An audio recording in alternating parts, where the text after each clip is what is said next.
আমার প্রিয় ভাইয়েরা, 2024 সালে মহান স্বাধীনতা অর্জন হয়েছে। আপনারা সবাই আনন্দিত, বিশেষ করে আমরা মুক্ত মনে কথা বলতে পারি। কথা বলুন ঠিক কিনা? এখানে আসার আগে কেউ আর আমাদেরকে কান পরা দেয় না। আগে আসলেই কান পরা, তেল পরা, পানি পরা। 18-20 বছর লেখাপড়া করেছি, কিচ্ছু জানি না। ওরা যা শিখিয়ে দেয় সেটুকুই বলতে হয়। অতিরিক্ত বলতে গেলে তখন আবার নানান কেরাবেরা শুরু করে, ঠিক কিনা?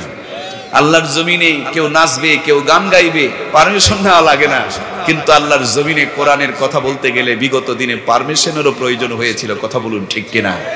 তোমরা কোরআনের পারমিশন বন্ধ করে দিয়েছিলে, আল্লাহ তোমাদের জন্য পারমিশন অফ করে রেখেছিল, ঠিক কিনা? খালি সময়ের একটু ব্যবধান। ভাইরা আমার, 24 স্বাধীনতা পেয়ে সবাই আনন্দিত, কিন্তু আমি তো টেনশনগ্রস্ত। আমি কঠিন টেনশনগ্রস্ত। আপনারা বলবেন কেন? তার উত্তর হলো, এই স্বাধীনতা তো নতুন স্বাধীনতা নয়। এর পূর্বে আরো একটা স্বাধীনতা আছে। স্বৈরাচার এরশাদ যখন সব কেড়ে নিয়েছিল, জনগণ জীবন দিয়ে তার স্বৈরতান্ত্রিক থেকে দেশকে স্বাধীন করেছিল। মনে আছে না নাই? ভাইরা আমার, তার পূর্বে আর একবার তাকিয়ে দেখুন, পাকিস্তান যখন আমাদের সব কেড়ে নিয়েছিল, এদেশের জনগণ জীবন দিয়ে রক্ত দিয়ে দেশকে স্বাধীন করেছিল। তার পূর্বে আরো একবার তাকিয়ে দেখুন, ব্রিটিশরা যখন ইস্ট ইন্ডিয়া কোম্পানি নাম দিয়া ভারতবর্ষকে তারা জুলুম অন্ধকারে একবারে গোলাম বানিয়ে ফেলে দিয়েছিল, এই উপমহাদেশের মানুষজন জীবন দিয়ে রক্ত দিয়ে তাদের জুলুম থেকে স্বাধীন হয়েছিল। তার মানে আমার ভাইরা, 80 বছরের ব্যবধানে পিছন দিক থেকে একটা সাউন্ড আসতেছে, ব্যাড সাউন্ড, যেটা স্টেজ পর্যন্ত একটা সাউন্ড আসতেছে, ওই সাউন্ডটা কমাই দিতে হবে অথবা হরেনটা ঘুমাই দিতে হবে। আমার প্রিয় ভাইরা, একটু কান লাগান, তাহলে আমরা স্বাধীন হইলাম মাত্র 80 বছরের ভিতরে 4 বার। কতবার? কষ্ট করে একটু বলুন, কয়বার? ব্রিটিশ থেকে, আবার পাকিস্তান থেকে, স্বৈরাচারের সাথ থেকে, এবং খুনি মাফিয়া ডন হাসিনার থেকে কয়বার? একই দেশ অল্প সময়ের ব্যবধানে 4 বার স্বাধীন হতে হলো কেন? 4 বার স্বাধীন হচ্ছি কেন? 4 বার জীবন যাচ্ছে কেন? রক্ত ঝরতেছে কেন? এই অন্ধকার থেকে বের হয়ে আসতেছি, আবার অন্ধকার আমাদের ঘাড়ের উপরে চাপতেছে কেন?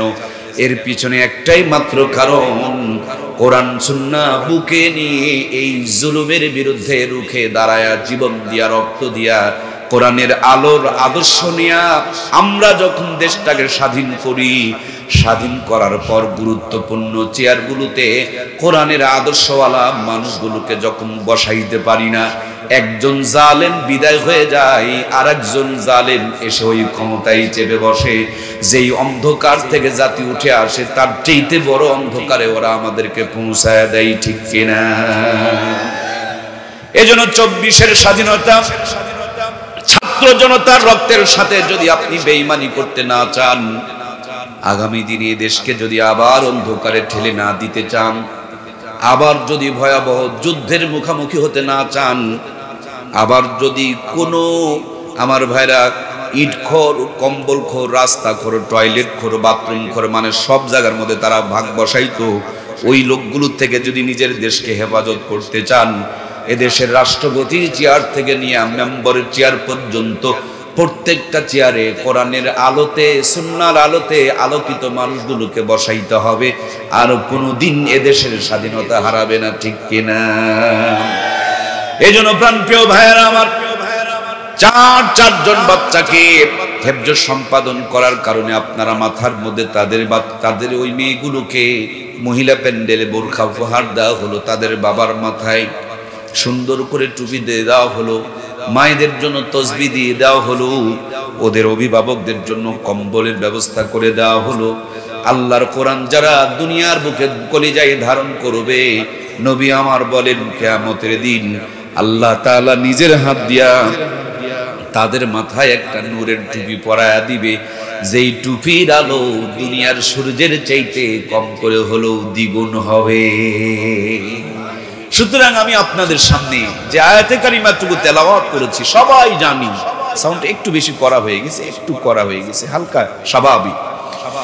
প্রাণপ্রিয় ভাইয়েরা আমার, দুনিয়ার বুকে এই কোরআনুল কারীম নিয়ে যদি আমাদের পথ চলা শুরু হয়ে যায়, আজকের অন্ধকার, আজকের জুলুম, আজকের অশান্তি শুধু নয়, আজ থেকে ১৫০০ বছর পূর্বে জুলুম, অন্ধকার, অশান্তি দিয়ে যখন গোটা পৃথিবীটা ডুবে গিয়েছিল, জুলুম, অন্ধকার, অশান্তি দূর করার জন্য আল্লাহ ২টা নিয়ামত দান করেছিলেন। একটু আমার সঙ্গে বলতে হবে কয়টা? ১ নম্বর নিয়ামতের নাম ছিল মুহাম্মাদুর রাসূলুল্লাহ সাল্লাল্লাহু আলাইহি ওয়াসাল্লাম। নবীজি দুনিয়াতে এসেছে, কেমন পাওয়ারফুল নিয়ামত!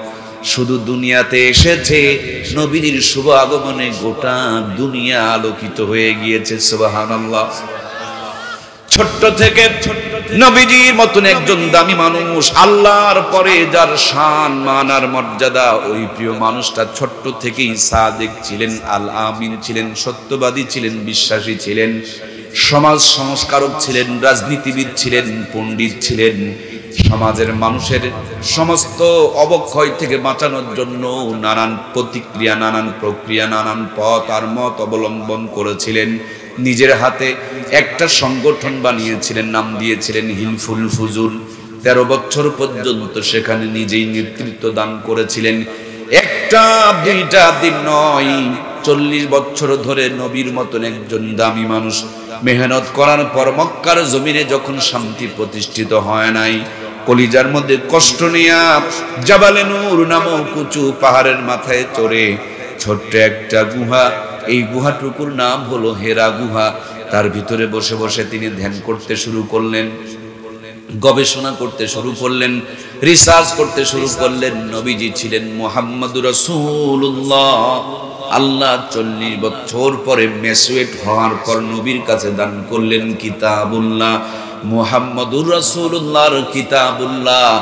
মক্কার জমিনে কালো পাথরের পাহাড়ে যখন লেগে গিয়েছে, আহারে পরশ পাথর কোরআনের ছোঁয়া লাগার কারণে মুহূর্তের মধ্যে কালো পাথরের পাহাড় যেন আলোর পাহাড় হয়ে গেছে। এই কোরআনুল কারীম পাওয়ার আগে হযরত ওমর খোলা তরবারি নিয়ে নবীজির গর্দান কাটার জন্য ছুটে চলে যায়। পথিমধ্যে তার বন্ধুরা ডাক দিয়ে বলে, ওমর কই যাও? বলে মুহাম্মদের গর্দান কর্তন করতে ছুটে চলে যায়।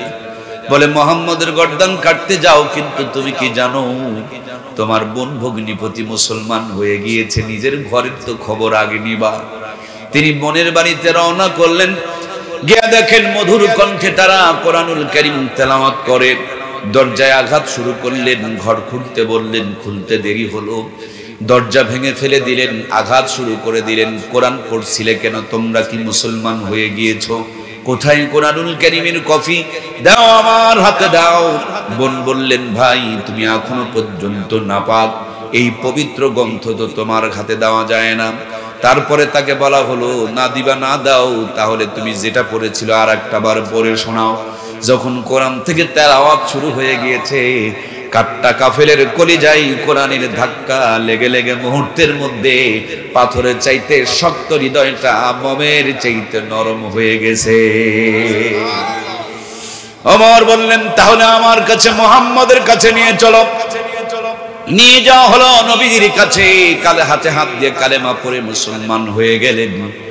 যে মানুষটা জাহান্নামে ঢুকতেছিল, ওই মানুষটা যখন কোরআনের সহচর্য পেয়ে গেল, জাহান্নাম থেকে ফিরে জান্নাতের পথ ধরে ফেললো। জান্নাতে যাবে পরে, এখনো পর্যন্ত মারা যায় নাই। মরার আগেই জান্নাতের সার্টিফিকেট তাদের জন্য বরাদ্দ করে পাঠিয়ে দিয়েছেন কে? কোরআনুল কারীম যখন নাজিল হয়, মক্কার জমিনে দুইজন মানুষ বড় জ্ঞানী ছিলেন। একজন মানুষের নাম ছিল আবুল হেকাম, তার মানে তার অর্থ হলো জ্ঞানীদের পিতা। আর একটা মানুষের নাম ছিল আবু বকর। আবু বকর মানে তো নিশ্চয় আপনারা বুঝতেছেন, যেটি ছিল জ্ঞানীদের পিতা, এই শুরু করে দিল কোরআনের বিরোধিতা। আর যেটা ছিল আবু বকর, সেটা কোরআন প্রেমী হয়ে গেল, কোরআনের জন্য নিজেকে উৎসর্গ করে দিল। কোরআন মানার কারণে একজন জ্ঞানী আবু বকর থেকে সিদ্দিক হয়ে গেলেন, সত্যবাদী হয়ে গেলেন, মরার আগেই জান্নাতের সার্টিফিকেট পেয়ে গেলেন। আর একজন জ্ঞানী ছিল, কোরআনের বিরোধিতা শুরু করে দিল, আর জ্ঞানীর পিতা তিনি থাকতে পারলেন না। জ্ঞানীর পিতা থেকে ঘাড় ধাক্কা দিয়ে আল্লাহ তাআলা মূর্খের পিতা বানিয়ে দিলেন। কিয়ামত পর্যন্ত দুনিয়ার বুকে কোন মুসলমানের নাম আবু জেহেল পাওয়া যায় কি? তার মানে আমার প্রিয় ভাইয়েরা, এই কোরআনুল কারীম যখন যে ধারণ করেছে তার মর্যাদা বেড়ে গিয়েছে। এই কোরআনুল কারীম যখন যেখানে রাখা হয়েছে তার মর্যাদা শান বেড়ে গিয়েছে। এই কোরআনুল কারীম যখন যে অবলম্বন করেছে তার পজিশনকে আল্লাহ তাআলা উন্নত করে দিয়েছে। নবীর মতন একজন দামি মানুষ 40 বছর মেহনত করে ফায়দা হয় নাই। যখনই কোরআনুল কারীম তিনি পেয়ে গিয়েছেন, আমার ভাইয়েরা, নবী আলাইহিস সালামের জিন্দেগি চেঞ্জ হয়ে গিয়েছে। সব জায়গাতে এখন খালি উন্নতির জোয়ার বইতেছে। যেদিকেই যায় কোরআনের তেলাওয়াত শুনে দলে দলে মানুষ মুসলমান হয়ে যায়। আজকেই শুধু কোরআনুল কারীমের বিরুদ্ধে শত্রুতা নয়, তখনও কোরআনের বিরুদ্ধে শত্রুতা শুরু হয়ে গেল। ওরা আইন পাশ করলো কোরআনের তেলাওয়াত শুনতে দেওয়া যাবে না, কিন্তু রাত যখন হয় কোরআনের তেলাওয়াতের তারা নিশায় পড়ে যায়। আমার নবীর ঘরের দরজায় জানালায় দাঁড়ায়া দাঁড়ায়া সারা রাত কোরআনুল কারীমের তেলাওয়াত শুনতে তারা মত্ত থেকে যায়। সকালবেলা ফিরার সময় আবু জেহেল, উতবা, সাইবা, ওলীদ বিন মুগীরা, 4 জন বড় বড় লিডার চোখ লাল করে একে অপরের সঙ্গে দেখা হয়ে গিয়েছে। ও একজন লিডার আর একজনকে বলে, নেতা কই গিয়েছিলেন? উনি বলেন, তুমি কই গিয়েছিলে বলো। একে অপরে বুঝে ফেলে দিয়েছে আমরা কোন জায়গায় গিয়েছিলাম। তারা বলে, এটা করতে দেওয়া যাবে না। আমরা নেতা হইয়া যদি এই কাজ করি, পাবলিক জানলে কিন্তু আমাদের নেতৃত্ব থাকবে না। ওরা দারুন নওদুয়ার মধ্যে মিটিং বসাইলো। কোরআনুল কারীমের তেলাওয়াত করতে দেওয়া হবে না। যেখানে কোরআনের তেলাওয়াত হবে তোমরা কানের মধ্যে আঙ্গুল ঢুকায় রাখবে, যাতে করে তেলাওয়াত কানের মধ্যে ঢুকতে না পারে। হট্টগোল শুরু করে দিবে যাতে করে কোরআনের তেলাওয়াত মানুষ করতে না পারে। ওরা কোরআনুল কারীমকে ব্র্যান্ড করে দেওয়ার জন্য দারুন নওদুয়ার মধ্যে মিটিং শুরু করে দিল। আল্লাহ তাআলা ওই মুহূর্তে জিবরিল আমিনকে পাঠিয়ে দিলেন, জিবরিল রে, ওরা কোরআনুল কারীমকে নিভিয়ে দিতে চাই। আমার নবীর এমন কি সাহাবী আছে যে ওদের মাঝখানে গিয়া আল্লাহর কোরআনুল কারীমের তেলাওয়াত শোনায়া দিতে পারবে। নবীজি ঘোষণা করলেন, আমার আদরের সাহাবীরা, তোমরা কি কেউ পারবা? সাহাবায়ে কেরাম বললেন, ইয়া রাসূলুল্লাহ, ইয়া হাবিবাল্লাহ, আমরা তো কেউ সাহস করতে পারছি না। যুবক একজন টকবকে সাহাবী, নাম তার আব্দুল্লাহ ইবনে মাসউদ রাদিয়াল্লাহু তাআলা আনহু, তিনি দাঁড়িয়ে গেলেন, বললেন, লাব্বাইকা সাদাইকা ইয়া রাসূলুল্লাহ, ইয়া হাবিবাল্লাহ, নবী গো, আপনি যদি দোয়া করে দেন, আপনি যদি অনুমতি দিয়ে দেন, আমি ওই আবু জেহেলের সামনে গিয়া আল্লাহর কোরআন থেকে তেলাওয়াত শুনে দিতে পারবো। সুবহানাল্লাহ। প্রিয় ভাইয়ের, আমার আল্লাহর হাবিব ছোটে গালে চুমু দিয়া বড় আদর আপ্যায়ন করে তাকে পাঠিয়ে দিলেন। কিন্তু ভিতরে বড় টেনশন, না জানি কোনো দুর্ঘটনা ঘটে যায়। হযরত আব্দুল্লাহ ইবনে মাসউদ রাদিয়াল্লাহু তাআলা আনহু ভিতরে ঢুকে পড়লেন। যেখানে বিল পাস হচ্ছে, আইন পাস হচ্ছে, মাননীয় স্পিকারের দায়িত্ব পালন করছেন আবু জেহেল। সামনাসামনি দাঁড়ায় চোখটা বন্ধ করে হাতখানা বুকের মধ্যে বেঁধে আল্লাহর কালাম থেকে তেলাওয়াত শুরু করে দিলেন। আর রহমান আল্লামাল কোরআন খলাকাল ইনসান আল্লামাহুল বায়ান। আল্লাহু আকবার। ভাইয়ের আমার, এই তেলাওয়াত শুনলে মুমিনদের ঈমান বাড়ে। ইন্নামাল মুমিনুনা আল্লাযীনা ইযা যুকিরাল্লাহু ওয়াজিলাত কুলুবুহুম ওয়া ইযা তুলিয়াত আলাইহিম আয়াতুহু যাদাতুহুম ঈমানাও ওয়া আলা রাব্বিহিম ইয়াতাওয়াক্কালুন। আল্লাহু আকবার। এত কিছু না বুঝলে এতটুকু তো বুঝি, যাদাতহুম ঈমানা। যখন মুমিনদের সামনে কোরআনের তেলাওয়াত হয়, আল্লাহ বলেন তাদের ঈমানকে আমি আল্লাহ বাড়ায় দেই। সুবহানাল্লাহ বলুন। সুতরাং তেলাওয়াত শুনলে যদি ঈমান বাড়ে মুমিনের, ওই তেলাওয়াত শুনলে কিন্তু দেখবেন কাফেরের সিট বিটানি শুরু হয়ে যায়। দেখবেন মসজিদে কিছু মুসল্লি আগে ভাগে যায়, ইমাম সাহেব যদি লম্বা বয়ান করে কলিজাটা ভরে যায়, ইমাম সাহেব যদি লম্বা তেলাওয়াত করে আত্মাটা প্রশান্ত হয়ে যায়। তেলাওয়াত যদি শেষ করে দেয় দেখবেন ছটপড়ানি শুরু হয়ে যায়, আহারে আরো যদি 2-4 আয়াত পড়তো। আর কিছু মুসল্লি পাওয়া যায় মসজিদে যায় সবার পরে, মসজিদ থেকে বের হয় সবার আগে। ইমাম যদি একটু লম্বা তেলাওয়াত ধরে গলার মধ্যে কাশ গিয়া জমা হয়ে যায়, তখন গলায় খেকর মারে, কি গো নাই, মানে গলার কাশি দিয়া ইমামকে সিগন্যাল দেয় হুজুর ছোট করেন। প্রিয় ভাইয়েরা আমার, একটা মাছ শুকনায় যতক্ষণ থাকবে ততক্ষণ ছটফট করবে, পানিতে গেলেই প্রশান্ত হয়ে যাবে। মুমিন আর মুশরিকের পার্থক্য হলো, মুমিন আর মুনাফিকের পার্থক্য হলো, মুমিন যখন মসজিদে যাবে ঢুকতে মন চাইবে, বের হইতে মন চাইবে না। আর মুনাফিকের চরিত্র হলো যাচ্ছে যাচ্ছে তাও দেখবেন খালি আটকে আটকে যায়, মানে মসজিদে যেতেই চায় না, যেতেই চায় না। যদিও যাই সবার আগে বের হয়ে মসজিদ থেকে চলে আসতে চায়। আমার প্রিয় ভাইয়েরা, সম্ভবত ইমাম আবু হানিফা রহমাতুল্লাহি আলাইহির জামানার ঘটনা। একজন মানুষ তার সন্তান হয় না, কত মান্যত করেছেন কোনো লাভ হয় না। হঠাৎ করে মান্যত করছে, যদি আমার ছেলে হয় তাহলে আমি 10টা শয়তানরে খাওয়াবো। দেখছেন কি নিয়ম, কয়টা শয়তানরে খাওয়াবে? এত কিছু করলাম ছেলে হইল না, এবার যদি ছেলে হয় শয়তানরে খাওয়াবো। হুজুররে খাওয়াইলাম কাম হইল না, সব শয়তানরে খাওয়াবো। আল্লাহর কি কাম, সন্তান হয়ে গেছে। আমার প্রিয় ভাইয়ারা, সে তো বড় মুসিবতে পড়ে গিয়েছে। আহারে শয়তান পাবো কোন জায়গায়? এত কষ্ট করে সন্তান পাইলাম, এখন যদি নিয়ত পূরণ না করি ছেলে যদি আবার মারা যায়। আল্লাহর বান্দা খালি হুজুরের কাছে কাছে গিয়া ঘোরে, কিন্তু কোন হুজুর শয়তান দেখায়া দিতে পারে না। সম্ভবত ইমাম আবু হানিফার কাছে গিয়েছেন, তিনি বলেন আমিও তো শয়তানকে দেখায়া দিতে পারবো না, কিন্তু শয়তানের বন্ধুদেরকে দেখায়া দিতে পারবো। যেহেতু শয়তান তাদের সাথে থাকে, তাদেরকে খাওয়ালেও তোমার হক আদায় হয়ে যেতে পারে। এবার উনি বলতেছেন যদি শয়তান পাচ্ছি না, তাহলে অন্তত শয়তানের বন্ধু পেলেও কিছু কাম হইতে পারে। আমি নিরুপায় হয়ে তাকে খাওয়াবো, বলুন কোথায় শয়তানের বন্ধুকে পাবো? ইমাম সাহেব বললেন শুক্রবারের দিন মসজিদের গেটে গিয়া দাঁড়াবেন, সবার পরে কে ঢুকে আর সবচেয়ে আগে কে বের হয়, সবার পরে যারা ঢুকবে ওই 10 জন মানুষকে চিহ্নিত করে রাখবেন, আর সবার পরে যারা বের হবে ওই 10 জন মানুষকে চিহ্নিত করে রাখবেন। যেই বুদ্ধি সেই কাম। মসজিদের গেটে দাঁড়িয়ে আছে, দেখতেছে সবার পরে 10 জন ঢুকলো, পিছনের কাটের নামাজ দিয়ে দাঁড়ালো, যেমনি সালাম ফিরালো মুহূর্তের মধ্যে তারা দৌড় দিতে শুরু করলো।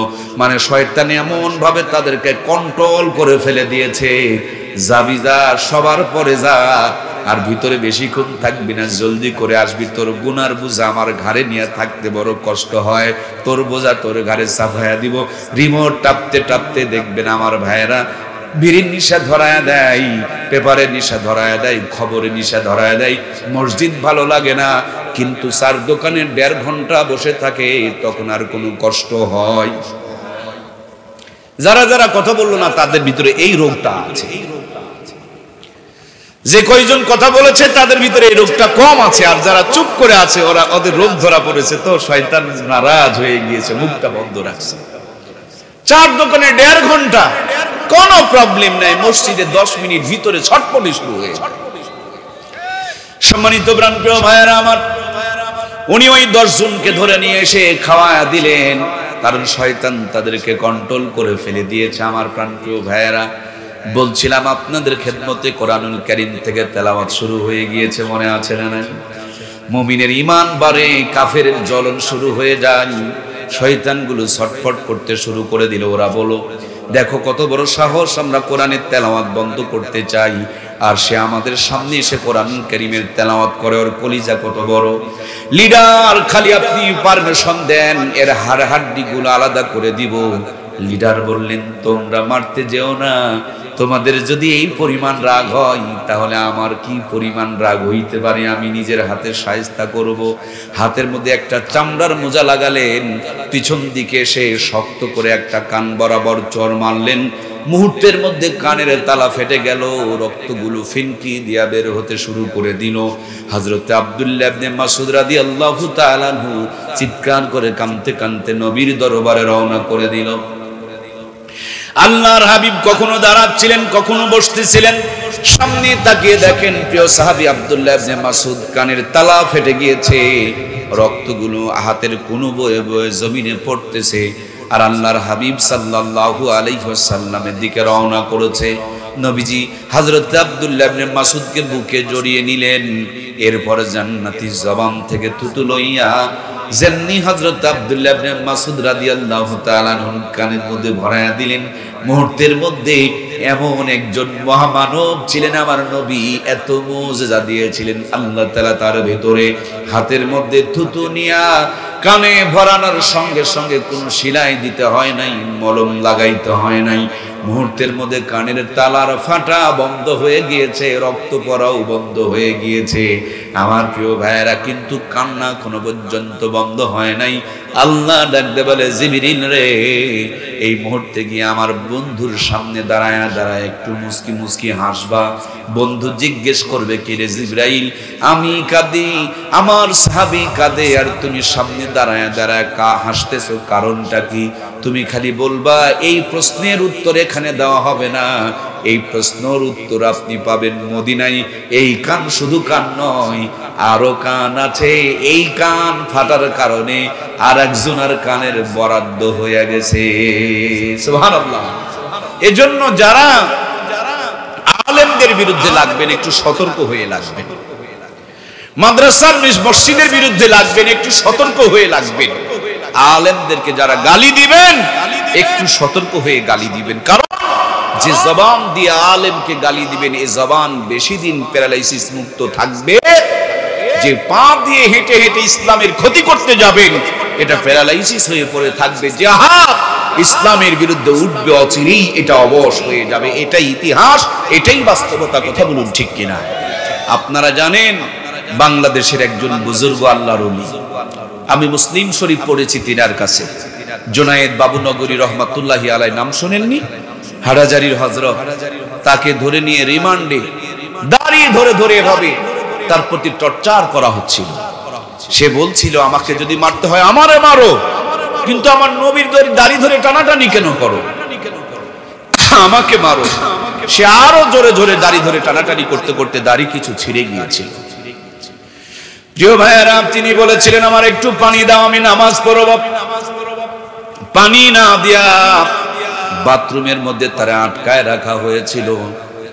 যেই বেচারি তার সাথে এই জুলুম করেছিল, ইতিহাস সাক্ষী আছে আমার ভাইয়েরা। তিনি একজন পুলিশ অফিসার ছিল, তার একটা মেয়ে ছিল, নাম হলো ঐশী। বর্তমানে তিনি জেলখানার মধ্যে আছে। অল্প কিছুদিন আগে উনি ওনার বাবা এবং মা দুইজনকে মেরে টয়লেটের মধ্যে ভরে রেখেছিল। টয়লেটে আলেমকে ঢোকানোর কারণে টয়লেটে মৃত্যু বরাদ্দ করে দিয়েছেন কে? এই বাংলার জমিনে যখন আলেমদের রক্ত ঝরেছিল, রক্ত ফোঁটা পড়েছিল, সেদিন থেকে আমার গাটা ছমছম করছিল যে এই জুলুম আল্লাহ সহ্য করবে না। কখনো না কখন এর আযাব গজব নেমে চলে আসবে। ওরা আলেমদেরকে ফাঁসি দিত, আর জিলাপি খেত, মিষ্টি খেত, আর বলতো, হুজুর এত তাহাজ্জুদ, এত নফল রোজা, চোখের পানি কই গেল? আমার প্রাণপ্রিয় ভাইয়েরা, আমাদের এলাকায় যদি কোনো গরু ছাগল মারা যায়, এটাকে পুঁতে রেখে উপরে একটা কলা গাছ লাগায় দেয়। এই গরু ছাগলটা যখন মাটির সাথে সার হয়ে যায়, তো কলার গাছে এত পাওয়ার তৈরি হয়। কথা কি বুঝতে পারছেন আপনারা? বিশাল বড় কলার কাঁধ, গাছটা কালো কিসকিসা হয়ে যায়। গাছের সাইজ দেখে, কোয়ালিটি দেখে বোঝা যায় যে এর গোড়ায় কোন গুপ্তধন আছে। কথা বলুন ঠিক কিনা?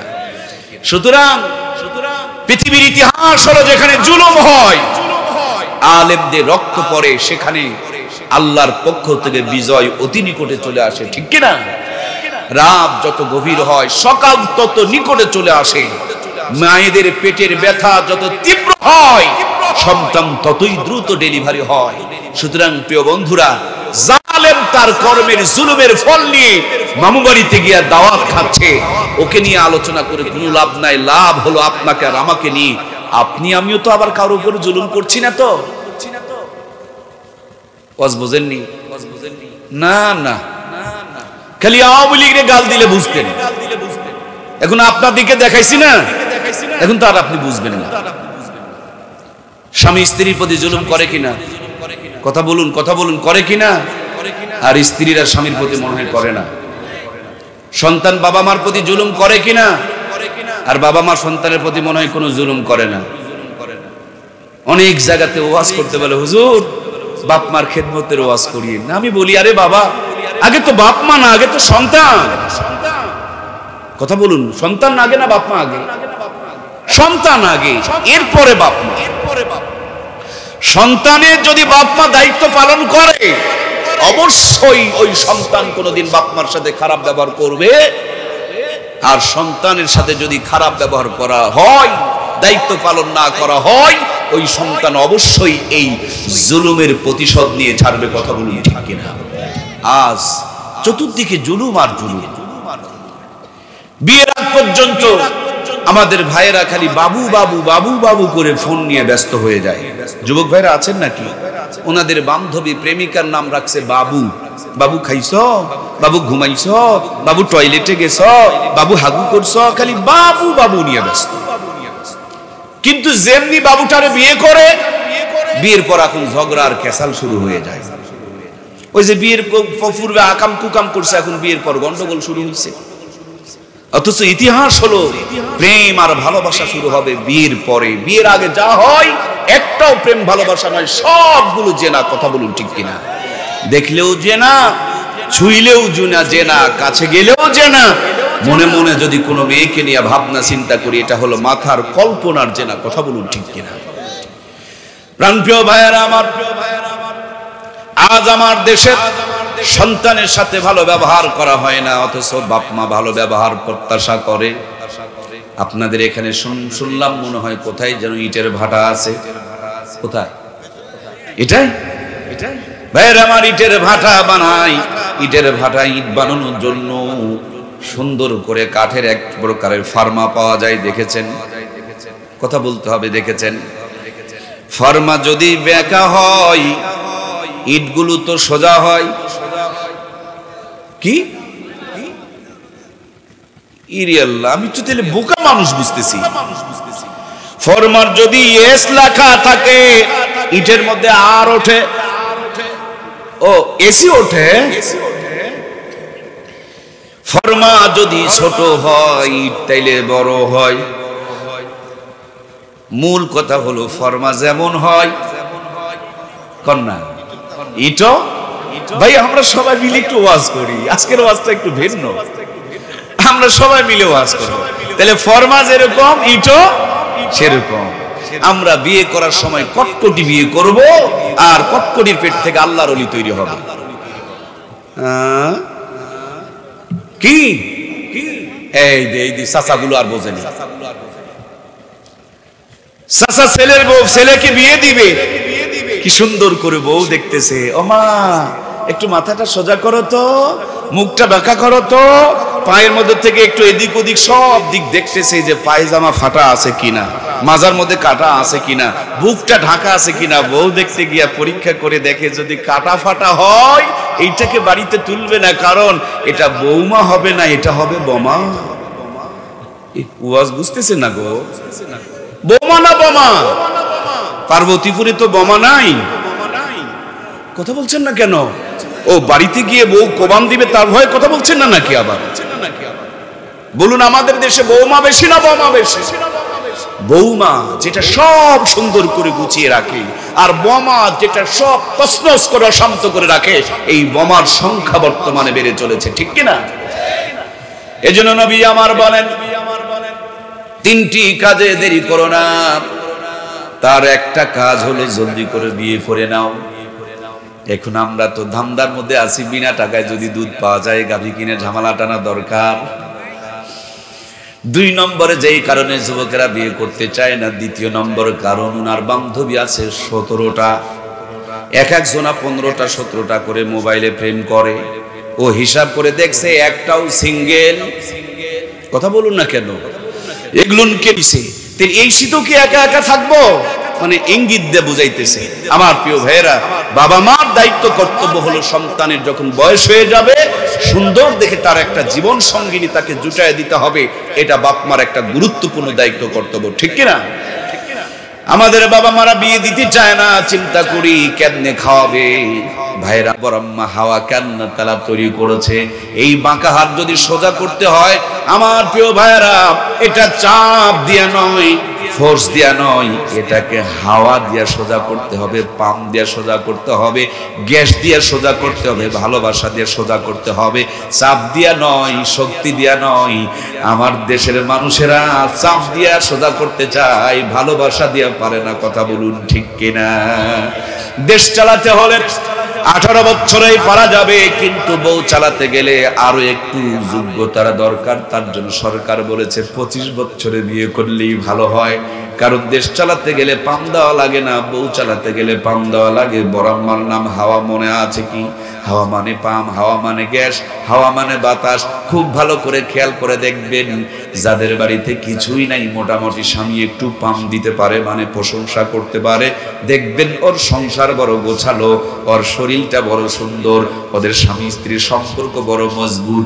শ্বশুর বাড়ির থেকে মাঝে মাঝে হাদিয়া আসে, তার মানে পাম যত দিবেন সংসার তত সুন্দর থাকবে। এই জন্য নরম করে সফট করে জান্নাতের ভিতরে বরাম্মা হাওয়ারে তৈরি করেছেন কে? আমরা বাড়িতে বউ খেটে খেটে মরে যায়, বইয়ের প্রশংসা আমাদের মুখে। বইয়ের সামনে গিয়া বলে, তুমি কি দেখো না পাশের বাড়ির ভাবি কত সুন্দর রান্না? কি গো, কথা বলেন না কেন? আমার কলিগ পাশে বসে থাকে, কি সুন্দর করে কথা বলে, কিন্তু তোমার মুখ থেকে দুর্গন্ধ বের হয়। আর আমার বোনেরাও তো মাশাআল্লাহ, গরু বিক্রি করার আগে গরুকে যেমন গোসল করায় নাই, গরুর শরীরটা চিকচিক দেখায়, তার জন্য দেখবেন একটু তেল মাখায় নাই, গলার মধ্যে ফুলের মালা দেওয়ায় নাই। গরু বিক্রি হয়ে গেলে আবার মালা কেন, দড়িটাও পর্যন্ত খোলার চেষ্টা করে। কথা বলুন ঠিক কিনা? মেয়েরা বিয়ের আগ পর্যন্ত কত কি করে, যেমনি বিয়ে হয়ে যায় তখন দেখবেন তাদের শরীর থেকে এত দুর্গন্ধ বের হয়। মাঝে মাঝে অনেক স্বামী চিন্তা করে, বইয়ের কাছে ঘুমানোর চাইতে গোয়াল ঘরে ঘুমানোই বড় ভালো ছিল। কথা বলুন ঠিক কিনা? এই জন্য প্রাণপ্রিয় বোনেরা আমার, পারিবারিক অশান্তি আর কলহগুলো যেই কারণে হয়, সেই কারণে প্রত্যেকটা জায়গাতে ইসলামী অনুশাসনকে মেনে চলতে হবে। একজন মানুষ তার জীবনকে আল্লাহর রাহে বিলিয়ে দেওয়ার জন্য যুদ্ধের পোশাক পরলে আল্লাহ যেই পরিমাণ খুশি হয়, তার চাইতে বেশি খুশি হয় আল্লাহর কোন বান্দি যদি তার স্বামীকে খুশি করার জন্য একটু সাজুগুজু করে, একটু মুখের মধ্যে সরিষার তেল মাখে, অথবা সাবান দিয়ে মুখটা পরিষ্কার করে, অথবা শরীরের দুর্গন্ধ দূর করে ভালো একটা কাপড় পরে, স্বামীর মনোরঞ্জন দেওয়ার জন্য কোনো মা যদি সাজুগুজু করে, ওই মায়ের প্রতি জীবন দান করেওয়ালা, শহীদ হওয়ার জন্য যিনি যুদ্ধের পোশাক পরেন, তার চাইতেই সাজুগুজু করেওয়ালা মায়ের প্রতি আমার আল্লাহ তাআলা বেশি খুশি হয়ে যায়। সুবহানাল্লাহ। আমাদের মায়েরা বিছানায় পড়ে আছে 3 মাস ধরে, 3 মাস পর স্বামী বেচারি যদি বলে চলো দিনাজপুরে নাকি একটা বড় ডাক্তার আসতেছে, ওই দিন সকালবেলা উঠবে, পানি গরম করবে, সুন্দর করে গোসল করবে, এরপর যা পোশাক আশাক ছিল ভালো কাপড়টা তুলে বের ধোয়া ছিল সেটা বের করবে। এখন অসুস্থ হয়ে এই পোশাক ঢিল হয়ে গিয়েছে, দেখবেন সেফটিকিন দিয়ে টেনে টেনে মাজার ভাঁজ বের করে। এই কথা কয় না কেন গো? মানে ডাক্তারের মাজায় কয় কেজি আছে এটা বুঝতে যেন কোনো সমস্যা, এই কথা কয় না, কথা কয় না, কোনো সমস্যা। বোরকা পরে তাও আবার মাজার মধ্যে গিরা, এ কি বোরকা? এই যে আবার বোরকা কি করে হলো?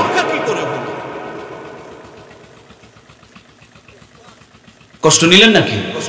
কি বোরকা, কি পর্দা আমার মায়েদের। মহিলা মাদ্রাসা তো, দুটা কথা বলবো কি, আবার মন খারাপ করলে হবে না ভাই। আমার বড় একটা রোগ, সেটি হলো আমি হক কথা ছাড়া বলতে পারি না। বলবো বক্তৃতা কি এরকম চলবে? ব্যারাম থাকলে আবার জ্বলবে, জ্বলনটুকুও সহ্য করতে হবে ইনশাআল্লাহ। তাহলে জাহান্নামের জ্বলন থেকে আল্লাহ তাআলা মুক্তি দিয়ে দিবে। আল্লাহ আমাদেরকে জাহান্নাম থেকে মুক্তি দিয়ে দেখ, বলুন আমিন। এক নানি আর নাতি দুজন মিলে নদীতে গোসল করতে গিয়েছে। তো নাতির ঘাড়ের মধ্যে কাপড় চোপড় চাপায় দিয়া নানি গোসল করতে নামছে, আর নাতিকে বলে দিয়েছে এই মানুষজন আসলে ডাক দিবি। তো এখন নাতি গলা খেকর দেওয়া শুরু করছে, তো এখন নানি ঝটপট করে উঠে আসছে, কে রে ডাকাডাকি করস কেন? বলে ওই যে দেখেন মানুষ আসছে। বলে কিসের মানুষ? এ তো চুরিওয়ালা। কি এ বুঝেনি চুরিওয়ালা কি মানুষ নাকি? মায়েরা ওদের ঘাড়ে চড়তে পারলে বাঁচে, চুরিওয়ালা মানুষ না। চুরিওয়ালার সামনে হাত আগায় দেয়, চুরিওয়ালার সামনে পর্দা করা লাগে না। নাতিয়ে চিন্তা করে কোনটা মানুষ আর কোনটা গরু। কি গো, বোঝা বড় মুশকিল। ও চিন্তা করতেছে, মানুষ মনে করে ডাক দিলাম, নানি এসে বলল চুরিওয়ালা। কোনটা চুরিওয়ালা কোনটা মানুষ বুঝবই বা কেমনে? কিছুক্ষণ পরে আবার গলা খেকর দিতে শুরু করছে। এবার নানি নদী থেকে উঠে এসে বলে, কেন ডাকাডাকি করস? এ তো গোয়াল, প্রত্যেক দিন আমাদের বাড়িতে দুধ নিতে আসে, গোয়ালের সামনেও পর্দা করা। আমার প্রাণপ্রিয় ভাইয়েরা, একটুখানি পর আবার গলা খেকর দিয়েছে। এবার সামনে এসে দেখায় দেখে দুলাভাই চিনেন না? দুলাভাইয়ের সামনে মাথায় কাপড় দেওয়ার দরকার, বুকে কাপড় রাখার দরকার। আবার কিছুক্ষণ পর পানিতে নেমেছে, আবার গলা খেকর দিয়েছে। এবার সামনে তাকায় দেখে একজন ভদ্রলোক। কিরে ডাকাডাকি করস কেন? এই যে দেখো মানুষ, তার জন্য ডাকছি। বলে এটা তো আমার বয়ফ্রেন্ড। কি স্বামী নয়, বয়ফ্রেন্ড। বয়ফ্রেন্ডের সামনে পর্দা লাগে? আবার একটু বড় নদীতে নেমেছে, আবার ডাক দিতে শুরু করেছে। সামনে একজন ভদ্রলোক দাঁড়িয়ে আছে। এবার নানি বলতেছে, এই ডাকাডাকি করস কেন? বলে ওই যে দেখো একজন মানুষ দাঁড়িয়ে আছে। বলে এটা মানুষ আবার হলো কেমনি? এটা তো আমার ওই বন্ধু হয়, একসাথে কলেজে লেখাপড়া করতাম, বন্ধুর সামনেও পর্দা করা। এবার নাতির কানে জোরে একটা সিমটি দিয়া বলে, তুই কি আর কতবার আমারে নামাবি আর উঠাবি? তোরে দায়িত্ব দিয়ে বড় ভুল হয়ে গিয়েছে। মানুষ আসলে ডাক দিবি, খবরদার আজেবাজের সময় ডাক দিবি না। নাতি এবার মনে মনে রাগ করছে, মানুষ আসুক আর গরু আসুক, আমি ডাকও দিব না, কানের মধ্যে সিমটিও আর খাবো না। আমার ভাইরা, নতুন ইমাম সাহেব এসেছেন, নতুন গ্রামের ছেলে দেখে নদীর কিনারে গল্প শুরু করেছেন। নানি এবার হাফসি করে মনের খুঁকে গোসল করে এসে সামনে দাঁড়াইছেন। যেমনি হুজুরের সামনে দাঁড়াইছে, এবার খবর বড় খারাপ। এখন ঢাকবে না, উদাম করবে না, বের করবে। সব কাপড় চোপড় নিয়ে নাকের মধ্যে ঢুকাইতে শুরু করছে। এদিককার কাপড় টেনে ওদিক বের করা শুরু করে দিয়েছে। এতক্ষণ পর্যন্ত ওগুলোর মানুষ না, কোনোটা গোয়াল, কোনোটা আমার ভাইরা চুরিওয়ালা, কোনোটা বয়ফ্রেন্ড, কোনোটা আবার কলেজের বন্ধু, কোনোটা আবার দুলা ভাইয়াদের সামনে পর্দা করা লাগে না। যেমনি ইমাম সাহেব সামনে দাঁড়াইছে, দুনিয়ার সব পর্দা যেন ওই খালাম্মার মাথার উপরে ছাড়ছে। এরকম চিটারি বাটপারি মার্কা পর্দা বাংলার জমিনে আছে না? না, 90% মেয়েদের এই চরিত্র। মানুষ দেখানো পর্দা, ভাসুর দেখলে পর্দা, শ্বশুর দেখলে পর্দা, কিন্তু যখন কলেজের বন্ধু তখন পর্দা লাগে না। দুলা ভাইয়ের সামনে পর্দা লাগে না, চুরিয়ালার সামনে পর্দা লাগে না।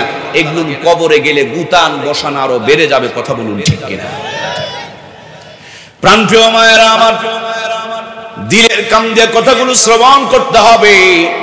খালাম্মা, ফুবি আম্মা বুড়ো হয়ে গিয়েছে, এখন তিনি পর্দা করেছেন, কিন্তু ওনার নাতনি, ওনার মেয়ে, ওনার বোনের এখনো মোটামুটি একটু বয়স হালকা আছে।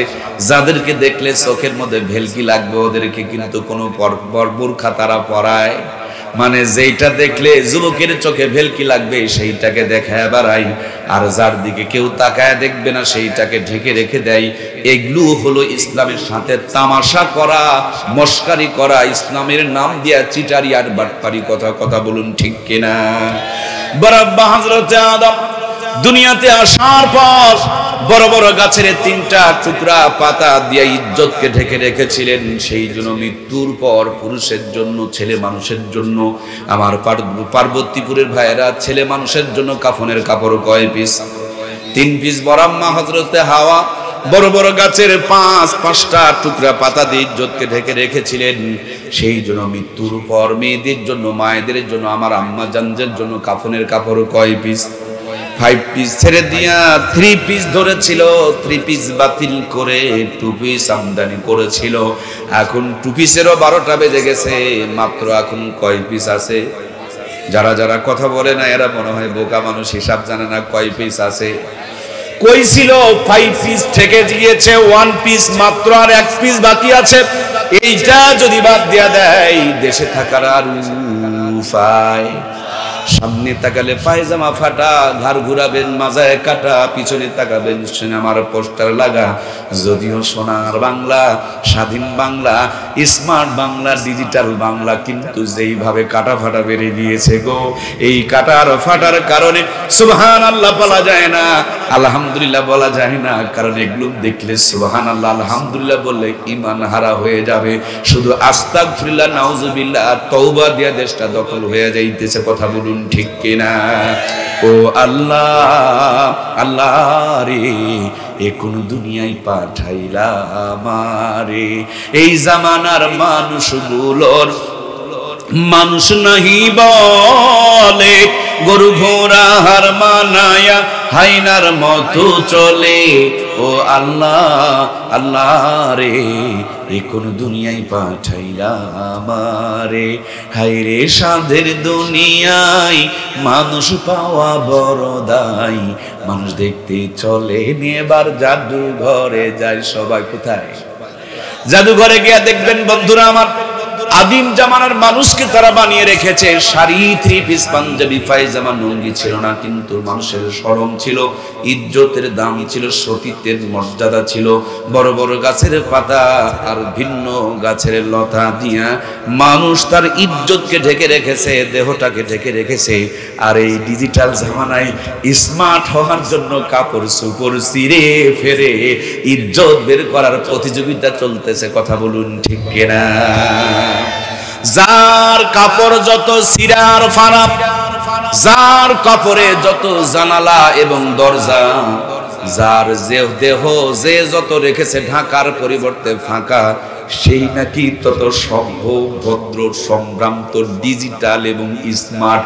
ইজ্জত বের করে দেখানোর নাম যদি সভ্যতা হয়, ভদ্রতা হয়, ডিজিটাল হয় আর স্মার্টনেস হয়, তাইলে মানুষ কেবল সে সভ্য ভদ্র হলো।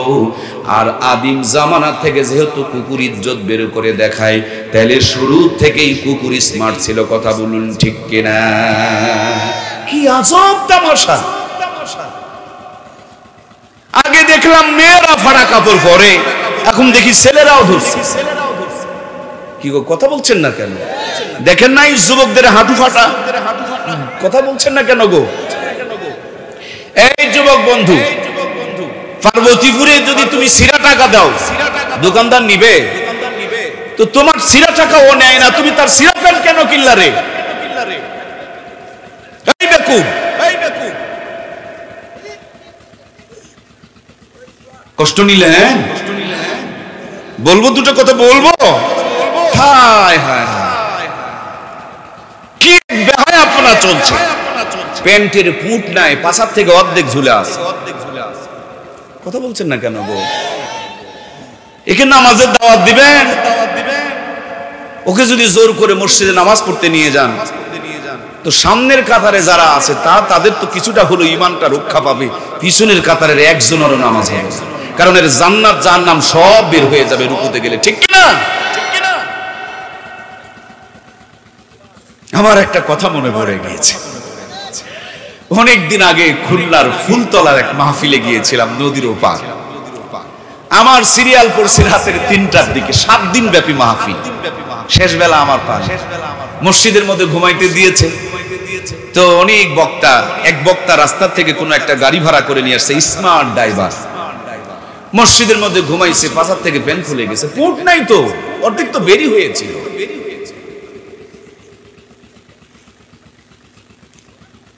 আমাদের দিক থেকে খুলনা অনেক দূর। ট্রেনে চড়ে মাহফিল করতে গেছি, দিয়ে গোপালগঞ্জ যাব, একটা বাসে চড়ছি। বাস থেকে নামার পর বাংকারে ব্যাগ রাখে না বাবা, ওই ব্যাগটা নিতে গেছি আমি। আমার সাথে ডান পাশে এক ভদ্রলোক, স্মার্ট ভদ্রলোক, সেও ব্যাগ টানতেছে, কিন্তু প্যান্টের পুঁট ছোট, যেমনি ব্যাগের উপরে একটু টান দিতে গিয়া চাপ করছে, পাছার থেকে ওপেনলি প্যান্ট খুলে গেছে।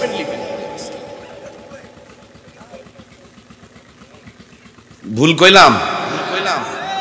এরা পাছা বের হয়ে থাকে কিন্তু গেঞ্জি লম্বা পরে, মানে অর্ধেকটা পাছা গেঞ্জি দিয়ে ঢেকে।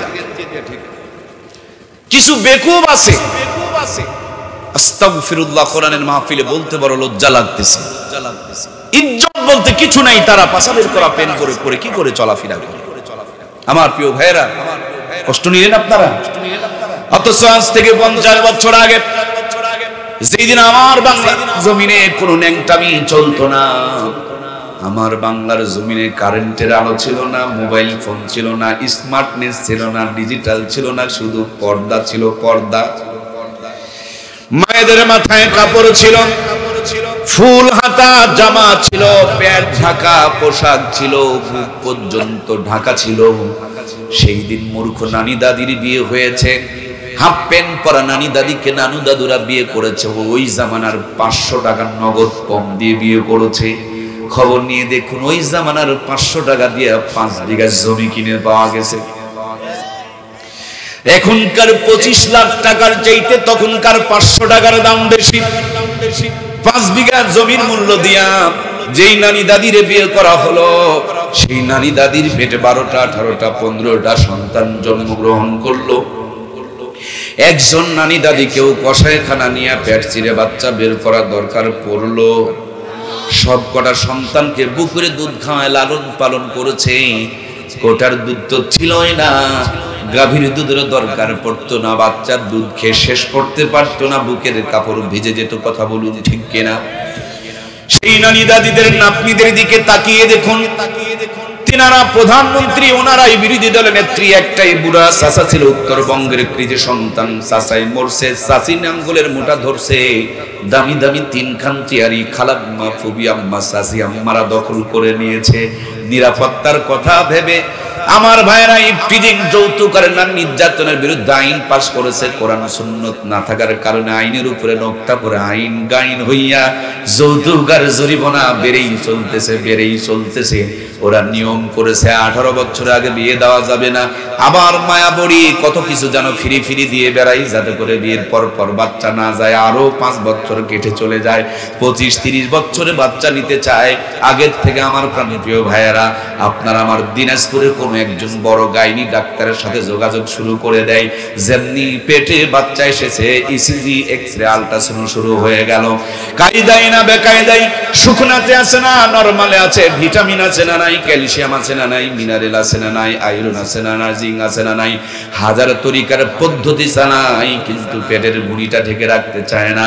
5 ওয়াক্ত নামাজ পড়ে না, কোরআনের তেলাওয়াত করে না। এই জন্য ওরা করেছে 100% নরমাল ডেলিভারি।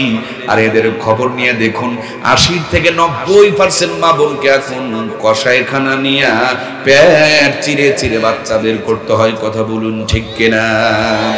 ওদের পেটগুলো ছিল ঢাকা, সৃষ্টি হয়েছে আল্লাহর রহমত, আর আমার মা বোনরা বর্তমানে রেখেছেন ফাঁকা। এই জন্য শুরু হয়েছে আল্লাহর গজব। কথা বলুন ঠিক কিনা? আমার ভাইয়েরা, দিনাজপুরে গিয়া দেখবেন মাঝে মাঝে ম্যাস্টেট এসে খাবার দোকানে রেড অ্যালার্ট দেয়।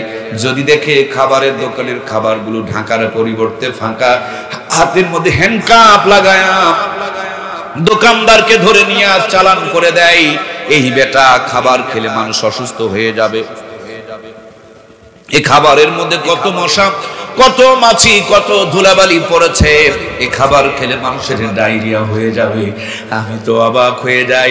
বড় বড় মানুষের খাবার যত্ন করে ঢাকা, আর ছোট ছোট বাবুদের জন্য, বেবিদের জন্য, সোনামণিদের জন্য, বাচ্চাদের জন্য দয়ার আল্লাহ দয়া করে মা বোনের বুকের মধ্যে যে খাবারটাকে যত্ন করে রেখে দিলেন, বুড়ো মানুষের খাবারগুলো ঢাকা, আর ছোট্ট বাচ্চাদের খাবারগুলোকে বুকের মধ্যে না রেখে তারা রেখে দিয়েছেন ফাঁকা। এই বুক থেকে এমনি তো দুধ পায় না, আর যেইটুকু দুধ পায় এক বদনজর লাগা দুধ খাইলে বাচ্চা সুস্থ থাকতে কি গো পারে। অল্প কিছুদিন আগে আমি বগুড়ার শিবগঞ্জের আমার ভাইয়েরা মোকামতলা তো চেনেন, মাহফিল থেকে নেমেছি, ছোট্ট একটা বাচ্চা কোলে তুলে দিলেন আর বললেন, হুজুর ফু দিয়ে দেন, বাতাস লাগছে। আমি বললাম, কেমনে বাতাস লাগলো? ওনারা বললেন, ছোট্ট বাচ্চা বুঝতে পারে নাই, আত্মীয় স্বজন এসেছে, ভাজা পোড়া বানাইছে, খাইতে খাইতে বাহিরে ঘোরাফেরা করছে, এই জন্য বাতাস লাগছে। আমার কথাকে বোঝা যাচ্ছে? আমি সূরা ফাতিহা পড়ে ফু দিয়া দিলাম, হায় হায়, তারপর আমার নিজের মাথায় যেন ঘুরতে শুরু করে দিল, মাথায় একটা চিন্তা শুরু হয়ে গেল, আহারে এই ছোট্ট বাচ্চা ভাজা পোড়া খাইতে খাইতে বাহিরে গেলে যদি বাতাস কুতাস লাগে গো, এমনি তো আমাদের মা বোনগুলো ফর্সা, আমরা পাই না তাদের উপরে তেমন কোনো ভরসা, তারপর সাজুগুজু করিয়া এদিক ওদিক বের করে মার্কেটে ঘোরাঘুরি করে, রাস্তা পথে ঘোরাঘুরি করে। ছোট্ট বাচ্চা যদি ভাজা পোড়া খাবার খেয়ে বাহিরে গেলে বাতাস কুতাস লাগে, আমাদের মা বোনরা বুক পিট টান টান করে রাস্তা পথে যদি ঘোরাফেরা করে, এদের বেপরদার কারণে আল্লাহর আযাব আর গজবের বাতাস মনে হয় লাগে না? যারা যারা কথা বলছেন না তাদের কিন্তু জবানে প্যারালাইসিস হওয়ার আলামত। কথা বলেন, বাতাস লাগে কিনা? আল্লাহর দেওয়া জবান কি শুধু বিড়ি খাওয়ার চগলখড়ি করার জন্য না, হক কথা বলার জন্য? কথা বলতে হবে মুসলমান, কথা বলতে হবে। বাতাস লাগে কি লাগে না? ছোট্ট বাচ্চা ভাজা পোড়া খাইতে খাইতে বাহিরে গেলে যদি বাতাস কুতাস লাগে গো, আমাদের মা বোনদের বেপরদার কারণে, পেটের ভুঁড়ি বের করে রাখার কারণে, মাজার ভাঁজ বের করে রাখার কারণে আল্লাহর আযাব আর গজবের বাতাস লেগে গিয়েছে। এই আযাব আর গজবের বাতাসের কারণে কি দুর্ঘটনা ঘটে গিয়েছে একটু তাকিয়ে দেখুন তো। 50 বছর আগে যেই দিন বেপরদা আর বেহায়াপনা ছিল না, ভাঙা ঘরে মাসকালার ডালের তেলানি হয়েছে, একবারই তেলানি গোটা গ্রাম মোহিত করে ছেড়ে দিয়েছে। একদিন আতপ চালের বিরিয়ানি খেলে দিনাজপুরের কাটারি ভোগ না কি যেন গন্ধওয়ালা চালের নাম কি? চিনি গুড়া কি গো? চিনি গুড়া না জিরাশাল? চিনি গুড়া, কি মজার স্বাদ, কিন্তু এখন সেই মজা আছে? আগে বাতাস ছিল না, স্বাদ ছিল, এখন বাতাস এসে স্বাদ। আমার প্রিয় ভাইরা, আওয়ামী লীগের নেতারা নাকি কম্বল চোর, বিএনপির নেতারা নাকি গম চোর। আমি আওয়ামী লীগের নেতারা বিচার করতে চাই না, বিএনপির নেতারা বিচার করতে চাই না, আমি আমার বিচার করি। ওরা কম্বল চুরি করলো, এরা গম চুরি করলো, কিন্তু আমার মাসকালার ডালের তেলানির স্বাদকে চুরি করলো, আমার আতপ চালের বিরিয়ানির মজা কোথায় হারিয়ে গেল? সেই জন্যই তো মরহুম কবি আইনুদ্দিন আল আজাদ সুন্দর এক কবিতা বলে গেল, নৌকা আর ধানের শীষ দুই সাপের একই বিষ, ওর সাথে মিলে মিশে ইসলামের ভাবনা ভাবিস, বোকামি ছাড়া এ যে কিছু না, ওরা যে একই পাখির দুই ডানা, ওরা যে একই সাপের দুই ফানা। কম্বল চুরির গুনাহ লইয়া কেউ দেখো রাত কাটাই, গমের বস্তায় শীত কাটিয়া কেউ বা বগল বাজায়।